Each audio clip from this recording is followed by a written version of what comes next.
नाज़रीन अवांखे अपडेट कंदा हलूं। रिपोर्ट कर रहा है जुंगशाई मां हुजूर अहमद ब्रोही।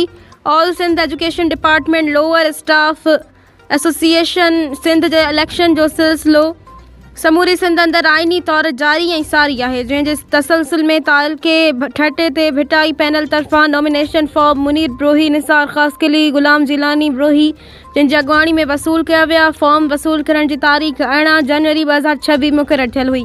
उन तारीख़ ते मुक़ररु कयल ज़िले इलेक्शन चेयरमैन मोहतरम जनाब मोहम्मद याकूब समूह खां मुक़ररु थियल हंधि government boys primary school main Sindhi Thatta मां नॉमिनेशन फॉर्म वसूल कया। तालके ठटे जे भिटाई पैनल पंहिंजा नॉमिनेशन फॉर्म मुक़ररु कयल टाइम ते जमा कराया। नॉमिनेशन फॉर्म जमा थियण वक़्तु मटियारी ज़िले ऐं तालके जा केतिराई लोअर स्टाफ जा मेंबर पिणु मौजूदु हुआ। मौजूदु इलेक्शन 3 सालनि लाइ 2026 खां 2028 लाइ आहे। अहदेदारनि में जुंगशाई, गुजो, झंपेर, झिरका ऐं ठटो जो अहदेदारनि लाइ फॉर्म जमा कराया।